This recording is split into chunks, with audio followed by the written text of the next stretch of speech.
Good morning student. देखिए topic पढ़ रहे थे चतुर्भुज, और चतुर्भुज में चतुर्भुज के प्रकार पढ़े थे। चतुर्भुज के दो प्रकार तो अच्छे से पढ़ लेते हैं, एक तो समलंब चतुर्भुज और एक समांतर चतुर्भुज। अब तीसरा जो प्रकार है वो समझे आप आयत। देखो आयत और समांतर चतुर्भुज दोनों की परिभाषा आपको साथ साथ समझनी पड़ेगी, क्योंकि इनमें कुछ ही अंतर होता है, बाकी सब समानताएं ज्यादा होती है इसमें। तो पहले मैं परिभाषा लिख रहा हूँ, समझते रहना, देखते रहना। देखिए आयत का मतलब होता है, परिभाषा लिखता हूँ पहले, वह चतुर्भुज जिसकी समभुजाएं, वह चतुर्भुज जिसकी समभुजाएं बराबर हो तथा, देखिए वह चतुर्भुज जिसकी समभुजाएं बराबर हो तथा प्रत्येक कोण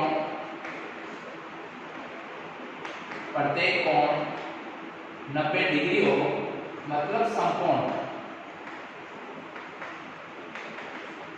वह चतुर्भुज जिसकी समभुजाएं बराबर हो तथा प्रत्येक कोण समकोण हो, उसे आयत कहते हैं। उसे आयत कहते हैं। अब देखिए कल पिछली वाली वीडियो में, पिछली वाली क्लास में समांतर चतुर्भुज पढ़ा था।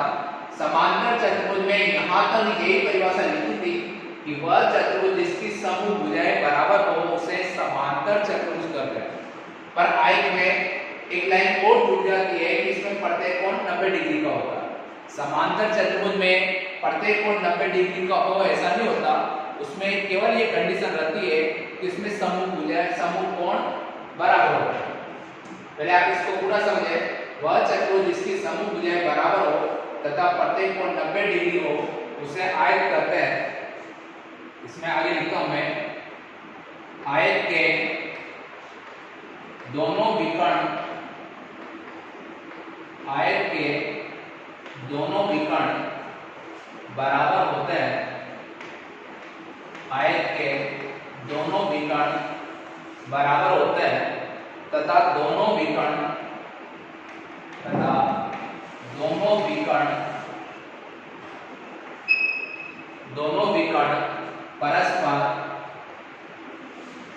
परस्पर समद्विभाजित होते हैं तथा दोनों विकर्ण परस्पर समद्विभाजित होते हैं। तो यह आयत की पूरी परिभाषा है कि वह चतुर्भुज जिसकी समभुजाएं बराबर हो तथा प्रत्येक कोण 90 डिग्री का हो, मतलब समकोण, उसे आयत। तो वह चतुर्भुज जिसकी समभुजाएं बराबर हो तथा प्रत्येक कोण 90 डिग्री का हो, उसे आयत कहते हैं। आयत के दोनों विकर्ण बराबर होते हैं और दोनों विकर्ण एक दूसरे को समद्विभाजित करते हैं, परस्पर समद्विभाजित करते हैं। पहले आप इसका चित्र देखिए, समझे आप। आयत जो होता है वो बिल्कुल ऐसे लंबवत होता है, एकदम सीधा होता है। तो पहले आयत की परिभाषा अब सब सुने। वह चतुर्भुज जिसकी समभुजाएं, जैसे ये भुजा, इस आयत का नाम है ABCD। ये AB जो भुजा है इस BC के सामने है, तो ये AB और ये DC, ये दोनों भुजा बराबर होगी। इसी तरह से ये AD जो है वह इस BC के बराबर होगी। आयत में ये भुजा इस भुजा के बराबर होगी, ये भुजा इस भुजा के बराबर। ऐसा समांतर चतुर्भुज में भी होता है। चलो उसको भी साथ के साथ समझें। ये तो है आयत, और इधर मैं बना लेता हूं समांतर चतुर्भुज। अंतर समझना पड़ेगा, बहुत इंपॉर्टेंट वाली बात है। ये है समांतर चतुर्भुज। एक तो है आयत और एक है समांतर चतुर्भुज। दोनों को मैं साथ साथ समझा रहा हूं। इसकी परिभाषा ये लिखी हुई है, इसकी परिभाषा मैंने कल समझा दी। देखिए आयत में ये भुजा इस भुजा के सामने है, यानी कि बराबर होगी। ये भुजा इस भुजा के बराबर होगी। ऐसा तो समांतर चतुर्भुज में भी होता है। ये भुजा इस भुजा के बराबर होती है और ये भुजा इस भुजा के बराबर होती है। यानी पहली चीज तो इन दोनों में बराबर है, जो इसमें है वही उसमें भी है, इसमें भी आमने सामने की भुजाएं बराबर होती है, इसमें भी आमने सामने की भुजाएं बराबर होती है। अब अंतर क्या है, इसका 90 डिग्री कोण होता है, ये हमेशा फिक्स रहता है कि ये कोण कितने का होगा, 90 डिग्री का होगा। ऐसे प्रत्येक कोण इसमें 90 डिग्री का होता, उसमें फिक्स नहीं रहता कि कितना होता, उसमें केवल इतना पता होता है कि इसमें आमने सामने के कोण बराबर होते हैं, इसमें आमने सामने के कोण बराबर होते हैं। इसमें फिक्स नहीं रहता कि 90 हो, 90 के अलावा कुछ और हो सकता है, मतलब कैसा भी हो सकता है ये। तो जैसे मैं यहाँ पर लिख दूं 80 डिग्री, तो फिर इसमें भी 80 डिग्री होगा, ये 100 डिग्री, तो फिर इसमें भी ये 100 डिग्री होगा। तो ये अंतर वाली बात है।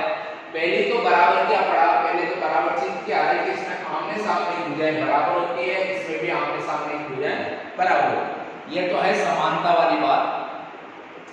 अंतर क्या है, इसका प्रत्येक कोण 90 डिग्री होता है, जबकि इसका प्रत्येक कोण बराबर, यानी कि इसका प्रत्येक कोण 90 डिग्री होता है, मतलब प्रत्येक कोण बराबर होता है। उसका प्रत्येक कोण बराबर नहीं होता, केवल सम्मुख कोण बराबर होता है। आप अंतर लिख सकते हैं, इसका प्रत्येक कोण बराबर होता है, उसका प्रत्येक कोण बराबर नहीं होता, मतलब सम्मुख कोण बराबर होते हैं, प्रत्येक कोण नहीं होता। दूसरी बात, इसके दो विकर्ण होते हैं, जैसे एक विकर्ण ये है और एक विकर्ण ये, इसमें भी एक विकर्ण ये है और दूसरा विकर्ण ये है।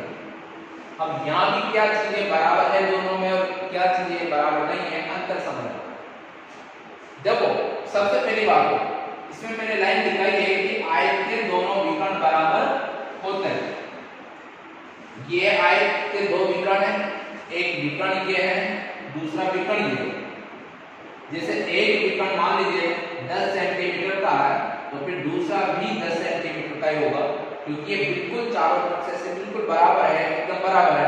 इसका मतलब इसमें दोनों विकर्ण बराबर हैं। उसमें आप देखो बोर्ड से दोनों विकर्ण बराबर नहीं है, ये वाला विकर्ण आपको बड़ा दिख रहा होगा, ये वाला विकर्ण छोटा दिख रहा होगा, यानी कि इसमें विकर्ण बराबर नहीं होते, छोटे बड़े होते हैं, और इसमें दोनों विकर्ण बराबर होते हैं।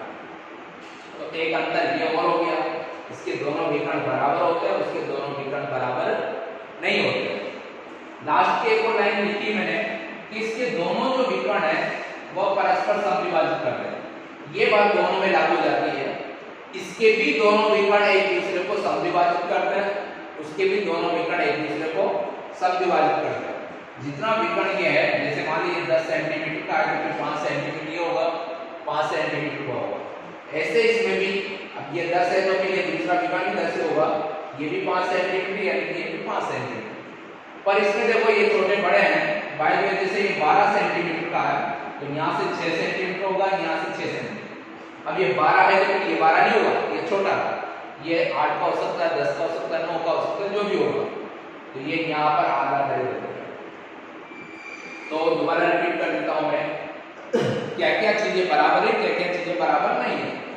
दोनों की परिभाषा, दोनों में अंतर पूछा जाता है अक्सर। देखो आयत में आमने सामने की भुजाएं बराबर होती है, समांतर चतुर्भुज में भी आमने सामने की भुजाएं बराबर होती है। आयत में प्रत्येक कोण बराबर होता है, पर समांतर चतुर्भुज में प्रत्येक कोण बराबर नहीं होता, केवल समकोण कोण बराबर होता है। फिर तीसरी बात, आयत में दोनों विकर्ण बराबर होते हैं, समांतर चतुर्भुज में दोनों विकर्ण बराबर नहीं होते। आयत के दोनों विकर्ण एक दूसरे को समद्विभाजित करते हैं, समांतर चतुर्भुज में भी दोनों विकर्ण एक दूसरे को समद्विभाजित करते हैं। तो ये कंप्लीट पूरी परिभाषा आप बता रहे हैं, और दोनों में साथ के साथ अंतर भी लिखे, आयत में और समांतर चतुर्भुज में क्या क्या अंतर है, ये साथ के साथ आप नोट करते रहें। इसके बाद दो और पढ़ेंगे, एक तो है वर्ग और एक है समचतुर्भुज। उन दोनों में भी ऐसे